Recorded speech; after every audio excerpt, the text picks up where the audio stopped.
Вайнесін ақша қойып шыға болыңыз. Видео астындағы ссылкамен өтіп регистрация басқышын басасыз, андан соң телефонмен регистрация болуын таңдайсыз. Анткени бул эң оңой жолу. Барын толтургандан кийин телефонуңузга логин менен пароль SMS болуп түшөт. Войти кнопкасына басып кирип логин пароль жазып кирсеңиз, акча толтуруу жолдору чыгат. Эгер сиз Кыргызстанда болсоңуз, Анвар аркылуу Элсон мобильник Kiwi менен толтурсаңыз болот. Анын номерлери сайтта турат. Ассаламу алейкум, урматтуу кыргызстандыктар. Азыркы учурда интернеттеги Сыдыман деген блогер жигит аябай катуу талкуу болуп жатат. Негизи биз бул жигитке унчукпай эле кое албайбыз, бирок кийинки убактарда чектен ашып баратат. Буга чейин бул гейлерди пропаганда кылса, андан кийин кыздардын абийин ачып, чет жака биздин намыс жок кыргыздын кыздары көп деп реклама кылса, андан кийин бүгүнкү күнү келип алып мынтип түндүк түштүк деп экиге бөлүп элди ырбатып атат. Биз Сыдыман деген жигитке кайрылат элек. Сыдыман сөздөн чалынган турбайт, буттан чалынган турат дейт. Мындай эсиң барда этең жыйнап жөн жүрчү Сыдыман. Албетте инсан кемчиликтүү, адашат, бирок сен аябай көп адашып атат кийинки күндөрүчү. Ошондуктан кел эсиң барда этеңди жыйып элден кечирим сурап түзүчү.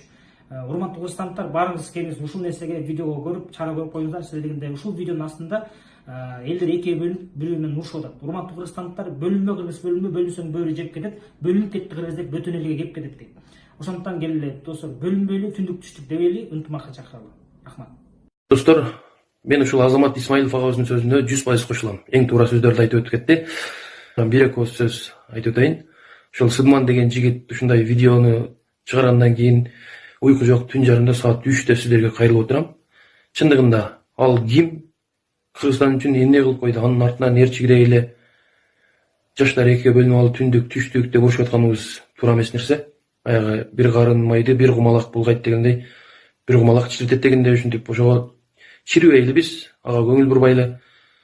Биз өтө ынтымактуубуз. Биздин агаларыбыз менен тамашачылар айрыкча тыгыз байланыштабыз, ынтымагыбызга чет жок. Азыркы учурда ушул Кыргызстанда чечилбей аткан проблемалар көйгөйлөр болуп атканда мындай нерсе менен алек болуп урушуп атканыбыз туура эмес. Ошондуктан мен бир нерсени кайрылып айтып кетет элем. Ошол Сыдыманга ким катталган болсо, кайра отписка кылып чыгып кетсин, эч ким көрбөй калат. Аны менен ишибиз болбосун. Баарыбыз көңүлдү жайында кылып, антип бөлүнбөй жүрөлү. Ассаламу алейкум достор.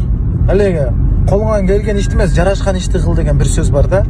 Айтышат бир башыңа бир өлүм дейт. Тилиң узун бирок кыска колуң дейт. Жакшы дагы ортодо мурдуң бар, болбосо көзүңдү жейт эле бул көзүң дейт туугандар. Сыдыман деген бир вайнер. Колуңан келсе вайн тартып элге кызмат кыл, бизге ошол. Анан колуңан келбесе анан бирөөнү гыйбат кылып, бирөөнү жаман сөз айткандын кереги жок. Кыргыз алакандай кыргыз элин экиге бөлүп, сен түндүк түштүк ака сака мака. Эми биз туулганда үргөнгөн тилибиз ошентип сүйлөп, ошентип көнгөнбүз.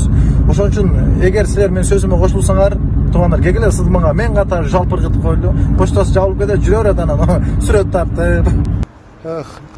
Оштук деп бөлөбүз элди. Эл эстейли тарыхты. Остон чыккан мен деген кыргызды терең тамга баскан биздин батырлар. Мына Курманжан датка энебиз бар.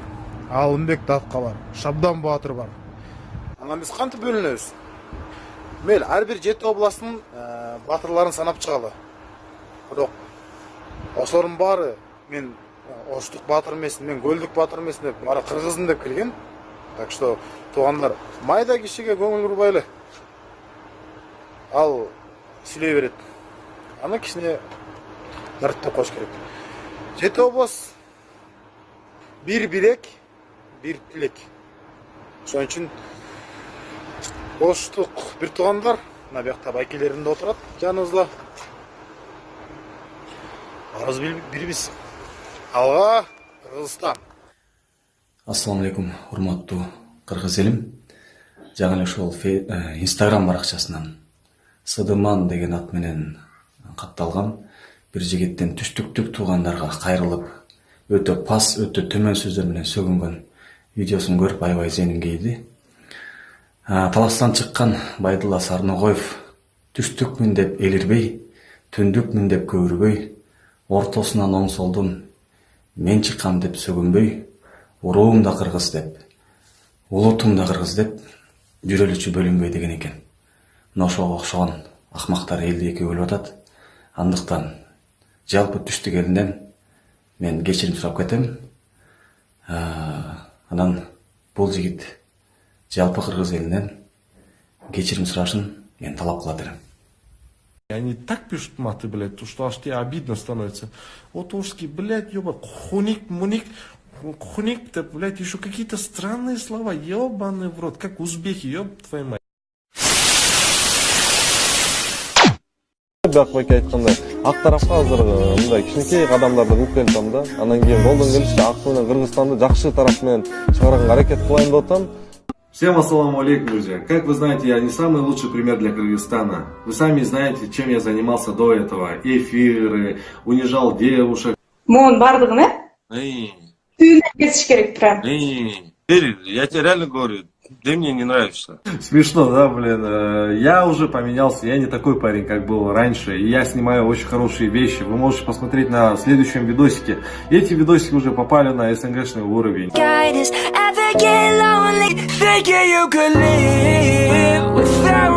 Я даже дарил подарки и старался делать добро. Со старым телефоном. Ой, жок, аяпа кой. Это мой официальный YouTube канал, вот только что создал. Я раньше не создавал свой YouTube канал, но мне в этот момент пришлось создать, потому что уже, увы, такие у нас ситуации сейчас безвыходные. Как вы знаете, у меня очень много хейтеров, и мой последний эфир разлетелся по всему кыргызстанскому интернету. В эфире я обращался к моим только хейтерам. Я никак не хотел задеть вот ваши чувства и разделить на трайбализм типа о, юг, либо север. Блин, давай, братан, я без этого текста нормально өзім сөзіммен айтайыншы мына кыргызча эле. Чын бул жерде текст жазылып турду, бирок өзім сөзіммен айтайын деп чечтим. Кечирим сурайм. Менден ката чыгып кетти, кандай десем, сөздөн чалынган турбайт деп коет го, ошондой эле сыяктуу менин тараптан да болуп кетти. Мен сөздө эмес, мен бул жерде кандай десем, атың чыкпаса жер өрттө деген сыяктуу болуп калат. Меники ошондой болуп кетти. Мен инсан катары жаңылдым, кечирим сураймын. Анткени мен Ош жергесине мындай толтура туугандарым бар, толтура досторум бар, тааныш, коллегаларым бар. Алар менен баарына жакшы мамиледемин. Эч кимсе менен кырылышкым келбейт. Бүт Оштун баарын билбей туруп мен аларды сынагым келбейт. И бул жерден туура эмес видеонун орто жерин кесип туруп, эл журтка таратып, көптөгөн массовый түрдө мону Инстаграмда жарыяланып кетти. Баардыгыңарга кайрылам, вот ошондой туура эмес рекламага берилбегилечи. Ал жерде жакшылап карасаңыздар, мен алар жерде хейтерлерге эле обращение жазып аткан болчумун да. Вот билбейм мен эмне деп айтарымды дагычы. Я сейчас здесь хотел вот улыбочно вот все это красочно сделать, но что-то не получилось. Вот. Мен бул жерден түшүнүксүз болуп калды чын. Анткени мен хейтерлерге эле арнап жасаган болчумун, бирок бунун баарын Ош жергеси өзүнө тутулду да. Анан кийин кандай десем, мен мындай кайпты каалабайм чын. Мен оштуктарга эч кандай тиешем жок, мындай оштуктарды мындай бөлүп же эки жакка мындай деп жамандаган жерим жок. Ал жерден жакшылап байкасаңыздар, мен хейтерлеримди айтып атам. Хейтерлерим көбү өзү Ош жактан болот. Вот мага жаман сөз жазган адамдардын баардыгына эле ошолорго эле кайрылуу болчу. Ошо оштуктарга, мага жаман сөз жазган оштуктарга эле кайрылуу. Бирок баардыгарды мындай өлчөп алган эмес болчумун. Вот. Бирок кандай болбосун, эгерде силерге дагы мындай тийип кетсе жүрөгүңөргө чын жөн эле кечирим сурайм адам катары.